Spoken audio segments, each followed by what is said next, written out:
Hello to all, welcome to back my YouTube channel hashtag Govind biology. कैसे हैं आप सभी? आई होप आप सब बिल्कुल अच्छे होंगे।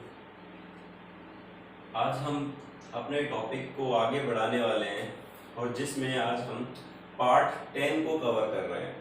मैं आपको बताना चाहूँगा, हमने ह्यूमन फिजियोलॉजी में डाइजेशन एंड एब्जॉर्प्शन को शुरू किया, जिसमें हमने सबसे पहले बात शुरू की है गैस्ट्रो इंटेस्टाइनल ट्रैक की। गैस्ट्रो इंटेस्टाइनल ट्रैक में हमने buccal cavity, pharynx, oesophagus, stomach और स्मॉल इंटेस्टाइन को लर्न किया है। अब तक इन सभी चीज़ों के बारे में हम पढ़ चुके हैं, जिसके मैं लगभग 9 वीडियोस अपलोड कर चुका हूँ अपने चैनल पर। मैं आप सभी से ये कहना चाहूँगा कि मैं कंटिन्यू रोज़ आपसे मोटिवेट होकर के इन वीडियोस को बना रहा हूँ। आप और लोगों तक इन्हें शेयर करिए और लोगों तक इन्हें पहुँचाइए जिन तक उन लोगों को भी ये हेल्प मिल पाए। आज हम डाइजेशन और एब्जॉर्प्शन में हमारे गैस्ट्रो इंटेस्टाइनल ट्रैक के सबसे लास्ट पार्ट की बात करने वाले हैं, जिसे हम लार्ज इंटेस्टाइन के बारे में जानते हैं। तो टॉपिक शुरू करने से पहले आप सभी को बोलना चाहूँगा कि जितने भी व्यूअर्स अगर मुझे देख रहे हैं, मुझे खुशी हो रही है कि आप लोग समझ रहे हैं चीज़ों को, इन टॉपिक्स के बारे में जानने की कोशिश कर रहे हैं। मैं आप सबको विश्वास दिलाना चाहता हूँ कि आप एक बार यहाँ से पढ़ ही लीजिए और उसके बाद आप पेपर क्वेश्चंस को जब मैं सीरीज करवाऊंगा तो आपको अपना जो कॉन्फिडेंस होगा वो लगभग डबल दिखाई देगा। रीज़न क्या है कि हमने एंटायरली सभी चीज़ों को यहाँ पर कवर किया है। मैं आपको बोल रहा हूँ कि कोई भी मेडिकल एग्जाम का कोई भी क्वेश्चन हमारे इन टॉपिक से बाहर नहीं होगा। आज हम शुरू कर रहे हैं लार्ज इंटेस्टाइन। तो मैं आपको बताना चाहूँगा कि हमारे फूड का जो डाइजेशन होता है वो डाइजेशन के लिए अलग अलग पार्ट से फूड को जाना होता है, क्योंकि हमारा जो जीआई ट्रैक होता है वो एक ट्यूब लाइक स्ट्रक्चर है। और उसमें आज जो सबसे लास्ट वाले पार्ट की बात कर रहे हैं, लार्ज इंटेस्टाइन। जैसा कि मैंने कल प्रीवियस वीडियो में आपको बताया कि लार्ज इंटेस्टाइन का नाम लार्ज इंटेस्टाइन उसकी लेंथ की वजह से नहीं है, उसके डायमीटर की वजह से है। तो आप देख रहे हैं कि उसका जो लेंथ है 1.5 मीटर है, बट उसका डायमीटर 6.5 सेंटीमीटर, यानी उसका डायमीटर स्मॉल इंटेस्टाइन के कंपैरिजन में बहुत ज्यादा है, इसलिए इसे लार्ज इंटेस्टाइन कहा जाता है और स्मॉल इंटेस्टाइन को स्मॉल इंटेस्टाइन कहा जाता है। तो आज हम लार्ज इंटेस्टाइन को देखेंगे। तो मैंने एक ब्यूटीफुल डायग्राम बनाया है, आई होप आप सभी से लाइक करेंगे, आपको ये पसंद आए। ये चीजों को समझाने के लिए मैंने यहाँ पर इसे ड्रॉ किया है। तो आप देखें लार्ज इंटेस्टाइन को, इट कंसिस्ट ऑफ 3 पार्ट्स। तो ये 3 भागों में बटी होती है, सीकम, कॉलॉन एंड रेक्टम। कुछ जगह यहाँ पर मेंशन किया गया है 4 पार्ट्स में कि caecum, colon, anal canal and rectum. तो हम यहाँ पर रेक्टम को उसके साथ इंक्लूड करके पढ़ रहे हैं, क्योंकि एनसीईआरटी में 3 ही पार्ट मेंशन किए गए हैं, सीकम, कॉलॉन एंड रेक्टम। तो अभी आप एक बार इस डायग्राम पर ही फोकस रखें और चीजों को समझने की कोशिश करें। तो मैं आपको बताना चाहूंगा कि जब हम बकल कैविटी से फेरिंग्स में, फेरिंग्स से ईसोफेगस में, ईसोफेगस से स्टमक पर आते हैं, तो स्टमक के बाद आपको याद होगा तो हमने पढ़ा था कि एक पाइलोरिक इंस्पेक्टर होता है जो कि स्मॉल इंटेस्टाइन के अंदर स्मॉल इंटेस्टाइन और स्मॉल इंटेस्टाइन और स्टमक को जोड़ने का काम करता है। तो इसके अंदर आप देखेंगे कि जो ये प्रेजेंट है, तो आपने वहां भी पढ़ा था कि स्मॉल इंटेस्टाइन के अंदर ड्यूडेनम, जुजोनम और इलियम पार्ट प्रेजेंट होते हैं। तो यहां से इलियम पार्ट लार्ज इंटेस्टाइन के सीकम पार्ट से आकर के जुड़ता है, जो इलियम और सीकम के बीच में एक वॉल या एक इंस्पेक्टर का फॉर्मेशन करता है, जिसे इलियोसीकल इंस्पेक्टर या वॉल कहा जाता है, जो फूड को गार्ड करता है कि स्मॉल इंटेस्टाइन से लार्ज इंटेस्टाइन में उसको ट्रांसफर करना है।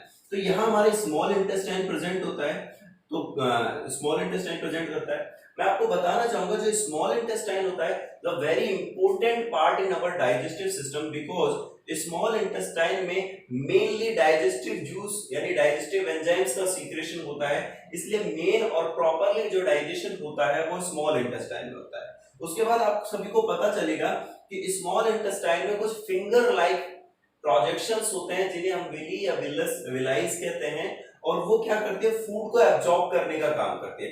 मतलब फूड एब्जॉर्बल फॉर्म में जब चेंज हो जाता है तो विलीज उसे एब्सॉर्ब कर लेती है और ब्लड से ट्रांसपोर्ट कर देती है सारे ऑर्गन्स तक।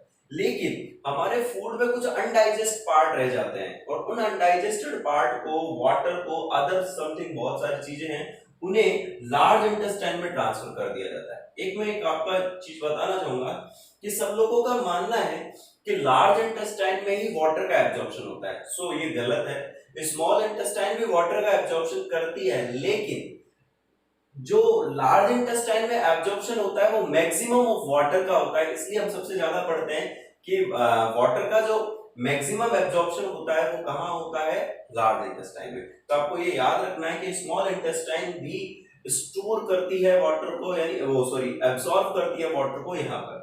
तो आप देखेंगे कि सबसे पहले मैंने यहाँ पर स्ट्रक्चर बनाया, ये सीकम है, ये कॉलॉन है और then is a rectum.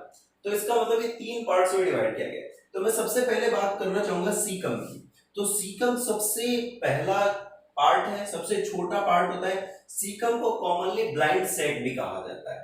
Caecum blind sac के नाम से भी जानते हैं। मैं आपको बताना चाहूंगा कि इसके अंदर कुछ बैक्टीरियाज होते हैं जो बेनिफिशियल बैक्टीरियाज होते हैं हमारी बॉडी के अंदर, जो बहुत अनडाइजेस्टेड फूड को डाइजेस्ट करने का काम करते हैं और कुछ मेन इंपोर्टेंट विटामिन को भी सिंथेसाइज करते हैं, जिन्हें हम आगे जाकर के डिस्कस करने वाले हैं। तो आप देखिए कि ये पार्ट जो मैंने बनाया वो सीकम है और सीकम इलियम से जुड़ा हुआ है। इलियम और सीकम के बीच में इलियोसिकल वॉल प्रेजेंट होता है, जो इन दोनों के बीच में एक जंक्शन बनाने का काम करता है। इसके साथ आप देखेंगे ये एक अपैरेटस से बाहर निकला हुआ है। इस पार्ट को कहा जाता है वर्मीफॉर्म अपेंडिक्स। तो वर्मीफॉर्म अपेंडिक्स क्या होता है? एक्चुअली आपने कई बार सुना होगा कि हमारे बॉडी के अंदर कई बार जब हम हमारे स्टमक में पेन होता है तो कई बार अपेंडिक्स पेन भी होता है। तो आपको पता होगा कि ये वेस्टिजियल पार्ट है, लेकिन इसका भी एक यूज होता है कि सबसे पहले माना जाता है कि इवोल्यूशन के दौरान ये डेवलपमेंट हुआ और ये लिम्फ्स में हेल्प करता है, लेकिन बाद में इस पार्ट को अगर इन्फ्लेमेशन हो या कोई प्रॉब्लम आए तो इसे हटा भी दिया जाता है, सर्जिकल रिमूव कर दिया जाता है, जिसे एपेंडेक्टोमी कहा जाता है। क्या कहा जाता है? एपेंडेक्टोमी। तो इसके बाद आप आगे देखें तो वर्मीफॉर्म अपेंडिक्स एक वेस्टिजियल ऑर्गन है और इसके ऊपर सीकम है। तो सीकम इसके बाद जुड़ा हुआ है एक लार्ज पार्ट से, जिसको हम कह रहे हैं कॉलॉन। आपने जैसे देखा है कि स्मॉल इंटेस्टाइन और लार्ज इंटेस्टाइन में जब हम आते हैं तो लार्ज इंटेस्टाइन में सीकम के बाद जो कॉलॉन होता है वो सबसे बड़ा पार्ट है। तो आप देखिए यहां से ये जो लाइनिंग्स जा रही हैं, इस वाले पार्ट को असेंडिंग कॉलम कहा जाता है, मिडल वाले पार्ट को ट्रांसवर्स कॉलम कहा जाता है और इधर वाले भाग को डिसेंडिंग कॉलम कहा जाता है। तो आप देख रहे हैं कि कॉलम सबसे बड़ा पार्ट है इसके अंदर। फिर आप यह देखिए मैंने लिखा है, मेंशन किया है, ये फ्लेक्सर्स भी बनते हैं यहाँ पर, आप देख रखे हैं। तो यहाँ असेंडिंग कॉलम है, बीच में ट्रांसवर्स कॉलम है और उसके बाद में यहाँ पर डिसेंडिंग कॉलम है। यहाँ पर मैंने लिखा है कि ये जो पॉकेट्स लाइक स्ट्रक्चर है, जब आप लार्ज इंटेस्टाइन को देखते हैं तो उसमें कुछ पॉकेट्स लाइक स्ट्रक्चर दिखाई देते हैं जिन्हें कहते हैं होस्ट्रा। ये होस्ट्रा ही वो पार्ट है जो मोस्टली यहाँ पर प्रेजेंट अनडाइजेस्टेड फूड, जिसमें से एब्जॉर्बर फॉर्म में जो जो चीजें प्रेजेंट होती हैं और वाटर का एब्जॉर्प्शन करने का काम करते हैं। होस्ट्रा के अंदर यहाँ पर मैं आपको बताना चाहूंगा, जब आप आगे जाएंगे और एमबीबीएस लेवल पर पढ़ेंगे तो आप जानेंगे कि इनके बीच में टीनिया कोलाई भी प्रेजेंट होते हैं, जो एब्जॉर्प्शन के लिए सबसे ज्यादा हेल्प करते हैं और इनके अंदर फूड को वाटर को एब्जॉर्ब करने के लिए हेल्पफुल बनाया जाता है। इसके साथ आप आगे देखें तो यहाँ पर जाकर जो कॉलम होता है वो कर्व होता है एस शेप में, इसलिए इस वाले भाग को सिग्मोइड कॉलम भी कहा जाता है। क्या कहा जाता है? सिग्मोइड कॉलम या पेल्विक कॉलम के नाम से भी जानते हैं। इसके बाद मैं आपको बताना चाहूंगा कि यहाँ से रेक्टम पार्ट जुड़ा होता है। तो सबसे पहले भाग के अंदर आप देखें कि ये पार्ट रेक्टम है, इसके बीच में यहाँ पर लागे जाकर के एनल कैनाल का फॉर्मेशन होता है और जो ओपनिंग पार्ट होती है वो एनस होता है। तो आपने देखा होगा कि मैमलिया ग्रुप में या मैमल्स के अंदर जब हम पढ़ते हैं ह्यूमन बीइंग्स में, तो यहाँ पर जो ओपनिंग होती है वो एनस में होती है, लेकिन इसके अलावा अगर हम बर्ड्स में देखें, रेप्टाइल्स में देखें, तो वहां पर क्लोएका प्रेजेंट होता है जो बोथ ओपनिंग्स के लिए यूजेबल होता है। तो आप इस डायग्राम को आई होप समझ पाए होंगे।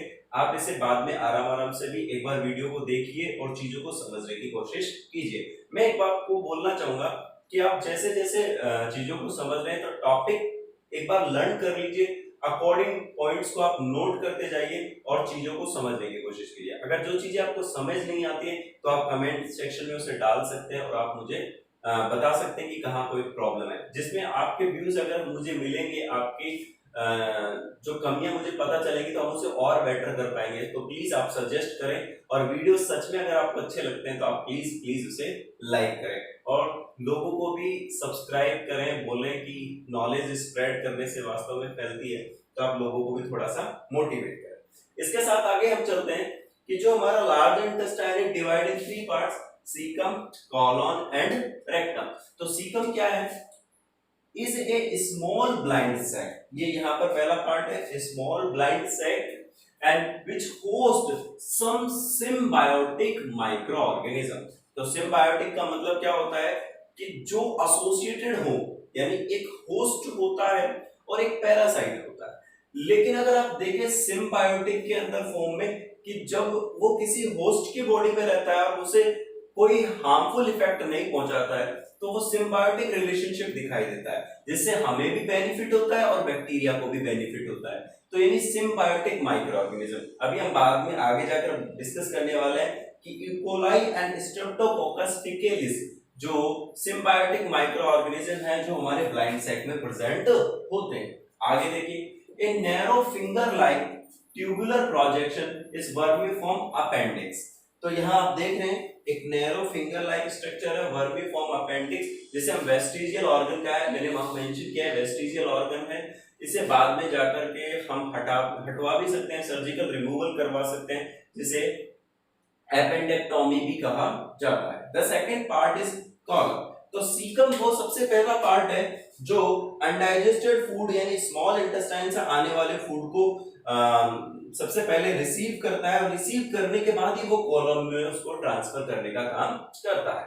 आगे देखिए कॉलम। तो column is divide into 3 parts. तो कॉलम को कितने पार्ट्स में डिवाइड किया गया है? 3 पार्ट्स में। तो आप देख रहे हैं असेंडिंग कॉलम, ट्रांसवर्स कॉलम और डिसेंडिंग कॉलम। यहाँ सभी जगह पर ये होस्ट्रास जो प्रेजेंट है वो मोस्ट ऑफली बहुत सारे मेडिसिन को, वाटर कंटेंट्स को और अनडाइजेस्टेड फूड में जो जो चीजें एब्सॉर्ब की जा सकते हैं, मैं आपको बताने वाला हूं कि जब हम आगे और डाइजेशन को पर्टिकुलर पार्ट्स में पढ़ने वाले हैं तो मैं आपको बताऊंगा कि हमारी लार्ज इंटेस्टाइन क्या क्या एब्सॉर्ब करती है, किस किस फॉर्म में कैसे कैसे उसको एब्सॉर्ब किया जाता है। तो आप देखें तो column is divided into 3 parts, ascending column, transfer column and descending column. यही हमारी लार्ज इंटेस्टाइन का सबसे बड़ा भाग होता है। Then last rectum. Rectum, the last 20 centimeter of the rectum is called anal canal। यानी जो रेक्टम है उसके अंदर 20 सेंटीमीटर जो पार्ट है उसे एनल कैनाल कहा गया है। The opening of the anal canal to exterior is called anus। जहां से एनल कैनाल ओपनिंग होती है उस पार्ट को एनस कहा जाता है, जहां से हम फीकस या स्टूल को रिमूव करते हैं अनडाइजेस्टेड फूड के फॉर्म में। मैं आपको बताना चाहूंगा कि जो हमारा एनस पार्ट होता है इसके अंदर इंटरनल और एक्सटर्नल मसल्स होती हैं। तो इंटरनल मसल्स जो होती हैं वो स्मूथ मसल्स की बनी होती हैं, और एक्सटर्नल मसल्स जो होती हैं वो स्केलेटल मसल्स की बनी होती है। तो जहां स्मूथ मसल्स होती हैं वो इनवॉलेंट्री एक्शन करती हैं, और जहां स्केलेटल मसल्स होती हैं वो वॉलेंट्री एक्शन करती है। तो आप देख लीजिए the internal anal inspector smooth muscles किसकी बनी है? वो स्मूथ मसल्स की, यानी इनवॉलेंट्री। लेकिन external anal inspector skeletal muscle यानी वॉलेंट्री। तो आपको याद होगा कि जब हमारा कंट्रोल रहता है एनस पर, जिसके बाद से हम कंट्रोल कर पाते हैं हमारे फीकस को, कि जो हमारे कंट्रोल में रहता है कि कब हमें उसे रिमूव करना है या नहीं होता। लेकिन मैं आपको बताना चाहूंगा इन्फेंट्स में और ओल्ड एज में कई बार मेडिसिनल इफेक्ट की वजह से यहाँ पर क्या होता है, जो एक्सटर्नल एनल इंस्पेक्टर की जो टॉन होती है वो थोड़ी लूज हो जाती है, जिसकी वजह से कई बार क्या होता है ऐसे लोगों के अंदर ये वॉलेंट्री एक्शन ना रहकर इनवॉलेंट्री एक्शन हो जाता है और वो कभी भी स्टूल पास आउट कर देते हैं। तो ये आपको कंडीशन देखने को मिलेगी। आपका जो ऑक्यूपेशन है वो बहुत ही अच्छा है, आगे जाकर आपको बहुत सारी चीजें सीखने को मिलेंगी। आई होप आप लाइक करें इन चीजों को। आगे हम बढ़ रहे हैं कि लार्ज इंटेस्टाइन के फंक्शंस क्या है। तो फंक्शंस की जब हम बात करें तो स्टोरेज ऑफ अनडाइजेस्टेड फूड। तो हम जो अनडाइजेस्टेड फूड है यानी जिसे डाइजेस्ट नहीं किया जा सकता है उसको ला करके हम लार्ज इंटेस्टाइन के अंदर स्टोर कर लेते हैं। द एब्जॉर्प्शन ऑफ वाटर, तो किस किस चीज का एब्जॉर्प्शन हो रहा है? Water, amino acid, vitamin and bile salts. तो आपको पता होगा कि जो बाइल जूस होता है उसमें बाइल साल्ट्स का फॉर्मेशन होता है। अभी हम आगे जाकर डिस्कस करेंगे जब लीवर और पेनक्रियाज को हम यहाँ पर लेकर आएंगे। तो इसके बाद आप देखिए the secretion of bicarbonate ions and mucus to neutralise the acidity produced by bacteria. तो ये जो बैक्टीरिया प्रेजेंट होते हैं ये क्या करते हैं? हमारे फूड में एसिडिटी प्रोड्यूस करते हैं, एसिड की मात्रा को बढ़ाते हैं। लेकिन एक्चुअली होता क्या है, हमारे ही रेक्टम पार्ट के अंदर यहाँ secretion of bicarbonate ions and mucus का सीक्रेशन किया जाता है, जो यहाँ पर क्या करता है? न्यूट्रलाइज करता है एसिडिटी मीडियम को, जिसकी वजह से। दूसरा आगे देखें तो कौन कौन से बैक्टीरिया, ये काफी इंपॉर्टेंट है bacteria, the E coli and streptococcus faecalis, कि हमारे कॉलोन के सीकम के अंदर अगर हम देखें ब्लाइंड सेट में, तो इकोलाई और स्ट्रेप्टोकोकस फेकलिस सिम्बायोटिक बैक्टीरिया प्रेजेंट होते हैं जो फूड को ब्रेक डाउन करने का काम करते हैं। अनडाइजेस्टेड फूड में से कुछ फूड को ये सेलेक्टिवली क्या करते हैं? ब्रेक डाउन करने का काम करते हैं और हमारे लिए हेल्पफुल होते हैं, जिससे इन्हें फूड गेन होता है और हम एब्जॉर्ब कर पाते हैं। दूसरा आप देखें कि ये बैक्टीरिया यहाँ पर ये काम करते हैं।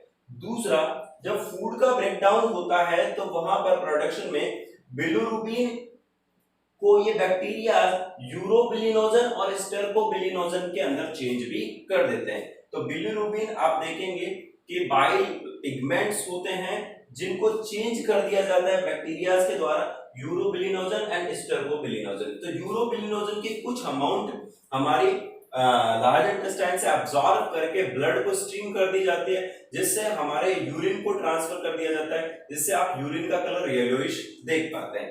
तो आगे देखें दूसरा, यूरोबिलिनोजन एक्सपोजर ऑफ ऑक्सीजन, यानी कॉलोन पार्ट के अंदर यूरोबिलिनोजन एक्सपोजर ऑफ ऑक्सीजन की वजह से स्टेरकोबिलिनोजन में चेंज हो जाता है। तो स्टेरकोबिलिनोजन क्या है? प्रोवाइड द फीकस कलर, और ये ब्राउन येलोइश कलर फीकस को प्रोवाइड करवाता है। तो उसका क्या रीजन है? स्टेरकोबिलिनोजन किसकी वजह से चेंज हुआ है? Urobilinogen exposure of O2 colon. तो आप देख पा रहे हैं कि बैक्टीरिया का काफी बड़ा रोल है यहाँ पर। दूसरा आप देखिए इसके अंदर आगे देखें तो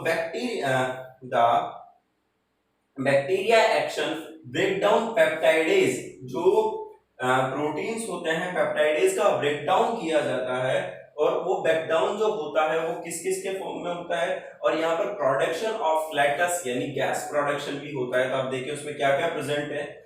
ammonia, indole, skatole and hydrogen sulphide, यानी इन गैसेस का फ्लैटस में यानी गैस प्रोडक्शन किया जाता है, जिसमें क्या क्या प्रेजेंट है? Ammonia, indole, skatole and hydrogen sulphide. Rotten egg जैसी एक स्मेल का प्रोडक्शन होता है, और यही फीकल ऑर्डर के लिए भी जिम्मेदार होता है। आगे देखें, the bacteria produce B1, B2, B12 and B6 and vitamin K। ये बिल्कुल इंपॉर्टेंट क्वेश्चन है कि यहाँ पर जो बैक्टीरिया प्रेजेंट होते हैं उनके द्वारा B1, B2, B12 and B6 and vitamin K का प्रोडक्शन किया जाता है। एंड विटामिन K बहुत एसेंशियल होता है ब्लड क्लोटिंग के लिए, ये आपको याद रखना है। आई होप आपको लार्ज इंटेस्टाइन के बारे में चीजें क्लियर हुई होंगी। तो हम एक रिकैप कर लेते हैं। लार्ज इंटेस्टाइन को 3 पार्ट्स में डिवाइड किया गया है, caecum, colon and rectum. Caecum सबसे छोटा पार्ट है, कॉलोन सबसे बड़ा भाग है, रेक्टम सबसे लास्ट वाला भाग है। रेक्टम वाले भाग के अंदर हम देखते हैं तो एनस एक ओपनिंग पाई जाती है जिससे वेस्ट को रिमूव कर दिया जाता है। फिर देखेंगे कि सीकम में जो सिम्बायोटिक माइक्रो ऑर्गेनिज्म होते हैं वो कौन से होते हैं? E coli and streptococcus faecalis. Streptococcus faecalis यहाँ पर प्रेजेंट होता है। ये बैक्टीरियल एक्शन ब्रेक डाउन करते हैं पेप्टाइड्स का, जिसकी वजह से फ्लैटस एक गैस का प्रोडक्शन भी होता है, ammonia, एंडोल and स्केटोल, hydrogen sulphide.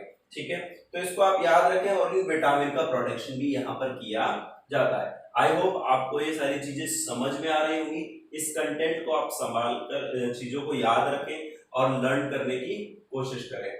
Thank you so much.